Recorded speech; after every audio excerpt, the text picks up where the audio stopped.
I wanted to elaborate on this part of this additional aspect of profile of a copycat.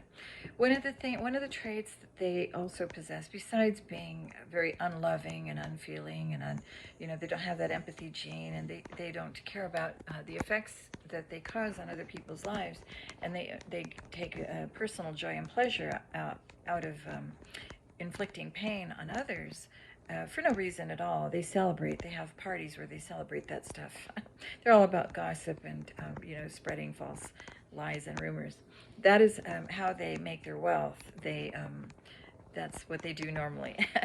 Anyway, but one of the aspects from a person who behaves this way through years and years of callousness and recklessness and haphazardness and just living an out of control life with no boundaries, no self-respect, no self-love, no self-care or nurturing, and just a real selfish and greedy life. Everything is about them and their tremendous need for attention on them at all times.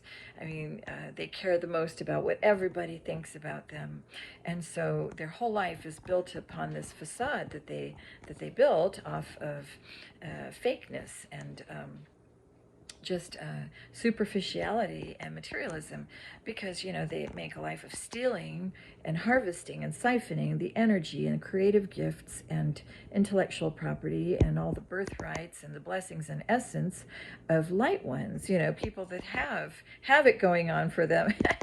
These people are so extremely jealous because it all stems from, as I've mentioned before, all of these childhood issues, these childhood wounds that never get healed.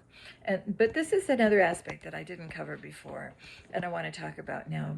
We know that they begin to copycat their targets.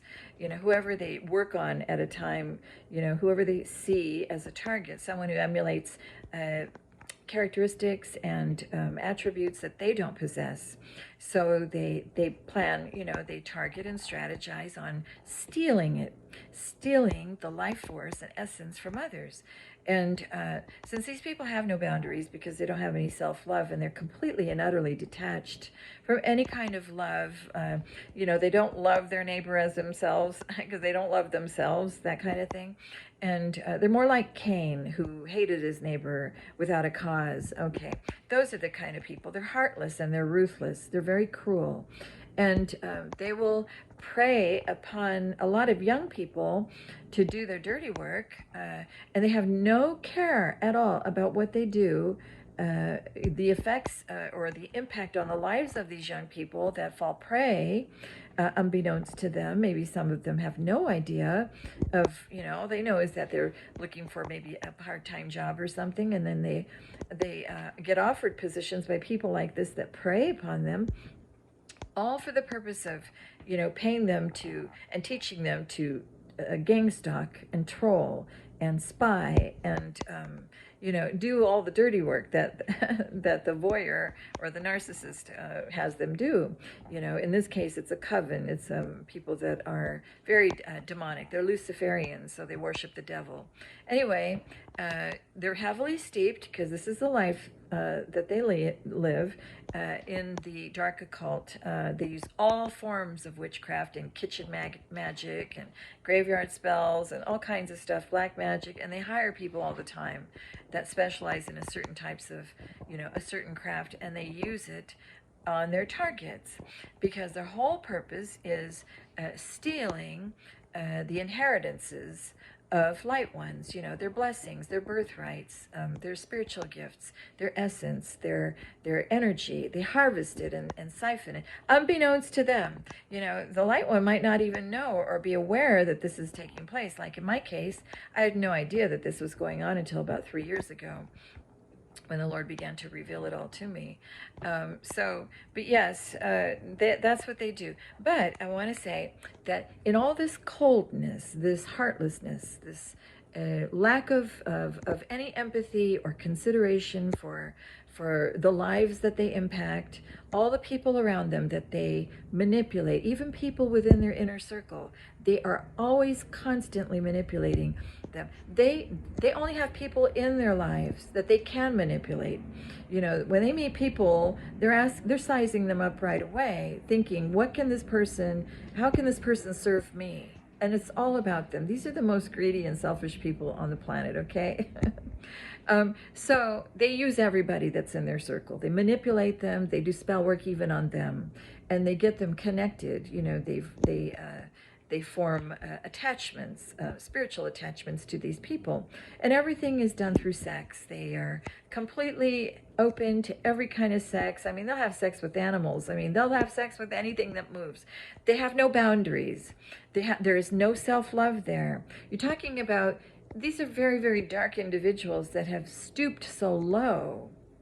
They have gone so totally down into the pit, into the abyss, which is, you know, they have totally sold their souls out. So these are possessed by entities. Many times these people, when they've gone that dark, they are walking around with entities. So they certainly do pose a threat to, you know, healthy, normal, you know, regular people. Especially, you know, people that mind their own business, that don't know they're being preyed upon by this group of people. But that's how they do it, you know.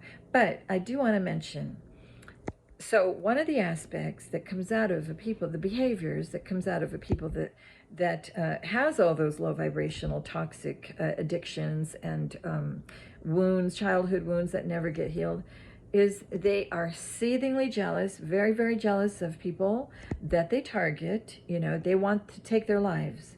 They want to get rid of that person altogether and just step into their healthy life. They want to project all of their evil shit onto the healthy person. And so these are leeches. They're really parasitic worms. They're devils and demons. So you have to know how to block people like this, you know, block these entities.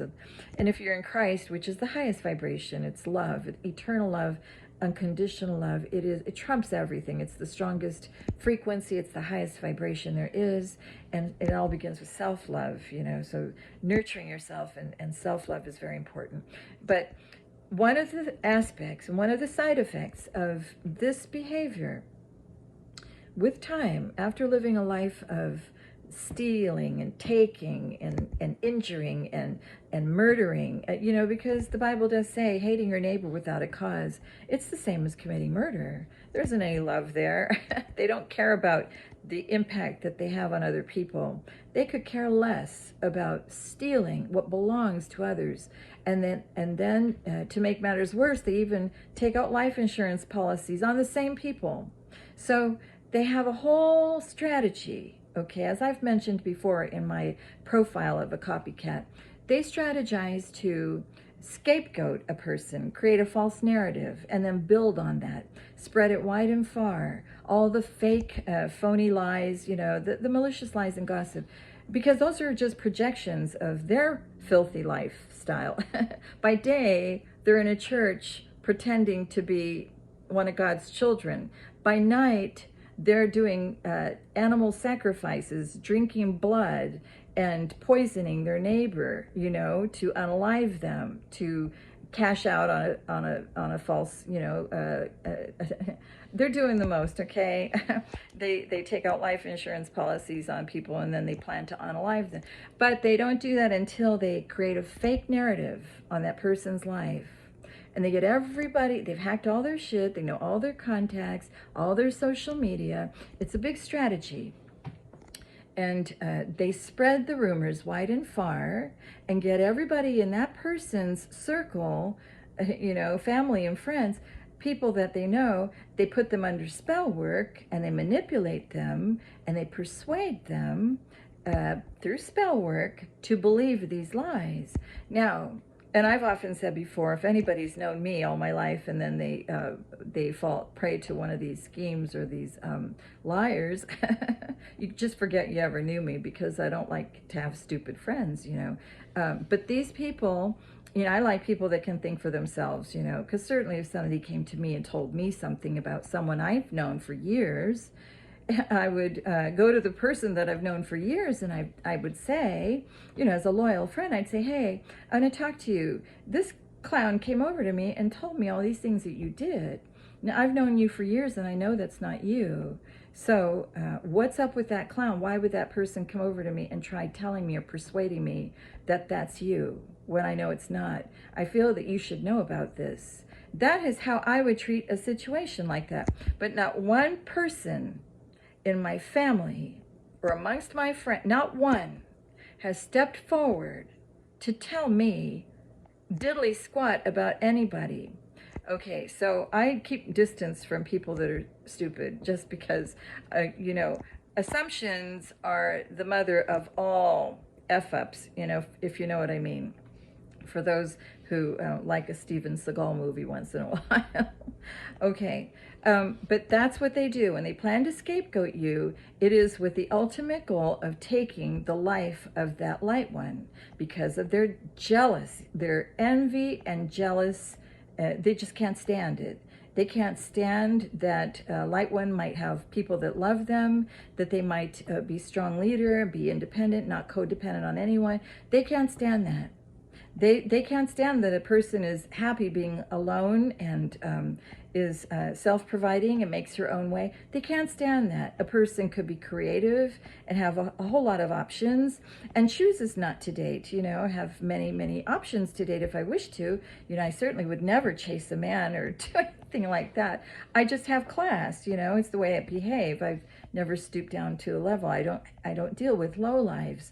But so through their jealousy, they just want to get rid of the person.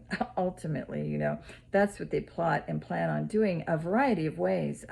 They use poison, they put shit in people's food, they break into people's houses, they contaminate their water supply, they mess with the gas. They can do a variety of ways, a variety of things that can happen to make it look like a person died naturally, okay? That's what these people do, though.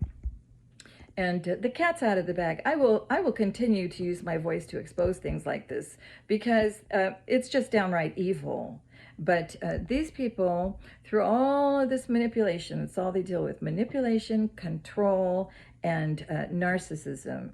They don't have any love in their heart for anyone, not even themselves. Okay, but the thing is, after a time of behaving in this cold, callous, heartless, and ruthless, hateful way, being so filled with hate, it begins to manifest. Not only all the spell work, if it's gone out to a person who is divinely protected, none of that affects me. It just goes right back to the person. But because, in our right to defend ourselves, we just return everything. We would never wish harm on anyone. But certainly if we're attacked, we return it all back. So it just goes back to them. And because we're spiritually connected, we have a mighty army in heaven. It's greater than any army here on earth. And I know this. And God has shown me firsthand. So I have no doubt. And that's why it's so important to have very strong faith. Jesus once, said, your faith has saved you. He's told people before that he healed, your faith, go in faith, your faith has saved you, but there are, besides all that coming back upon their own heads, and any ditch that they dig for a true believer, they wind up falling into that ditch themselves. We know this. We don't have to see it with our physical eyes. I live by faith and not by sight. I know when God's telling me something that is what's going on. So, but here's the thing. All of that, besides all that being returned unto them, the hatred that festers in these people and the cruelty that they dole out and dish out to other people, it all comes back to them.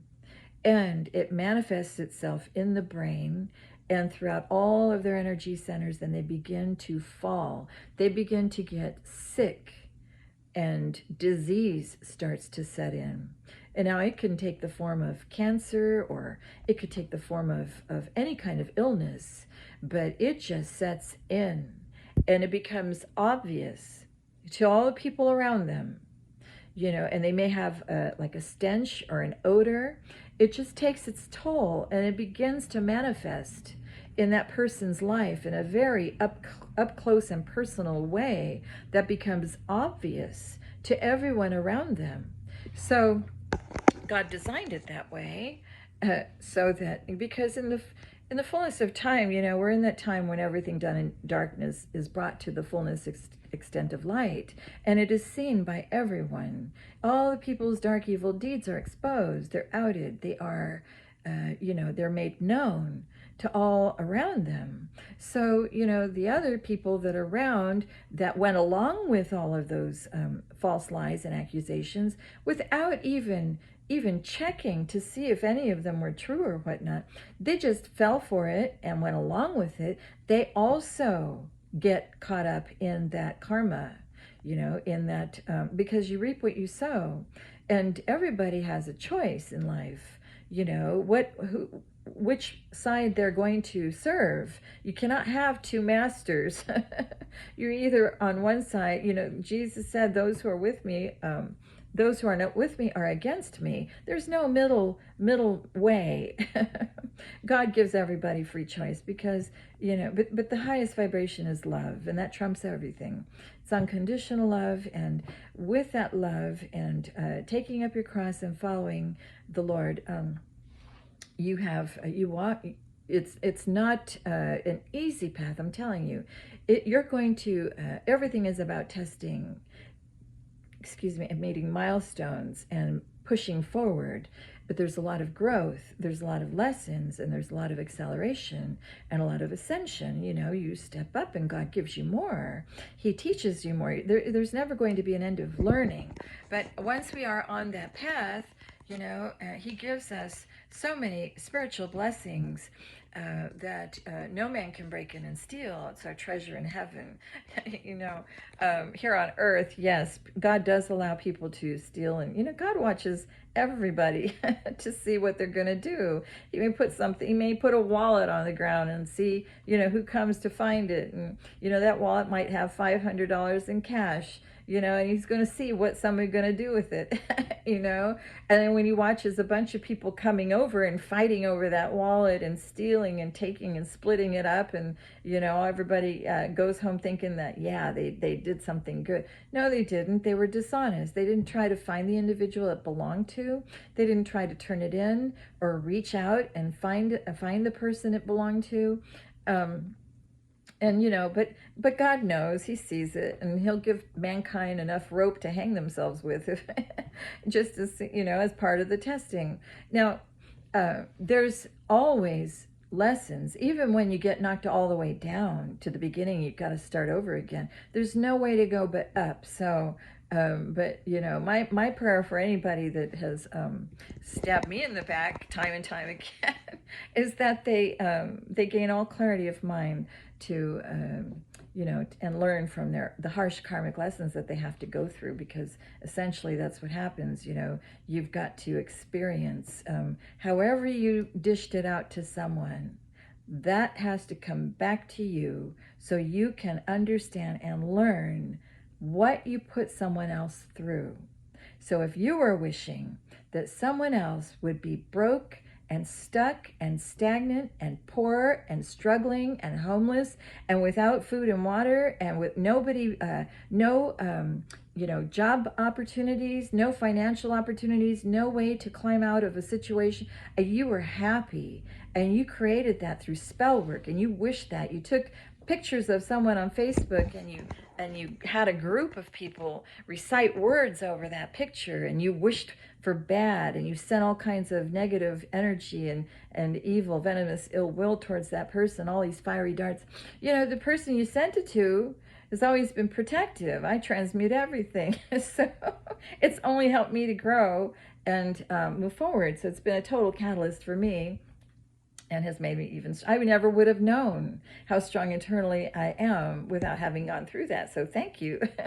But on the flip side, those who have to endure now everything they dished out, it all comes back to them in the form of a huge tower, because you reap what you sow, right? So I don't wish, I don't gloat, and I certainly am not. I do not enjoy watching the calamity of others, but I certainly do know that is the heritage of the child of God, to watch as their oppressors now receive just rewards for their actions and their hatred.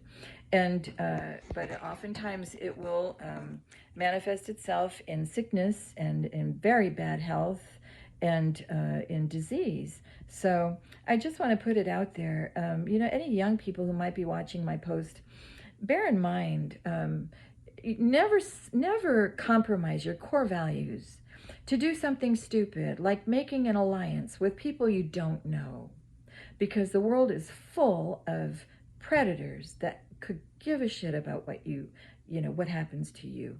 You learn to love yourself, and you care for yourself, and you stick up for yourself, and you guard yourself. That's why Jesus said, guard up your loins with truth. Truth will always prevail.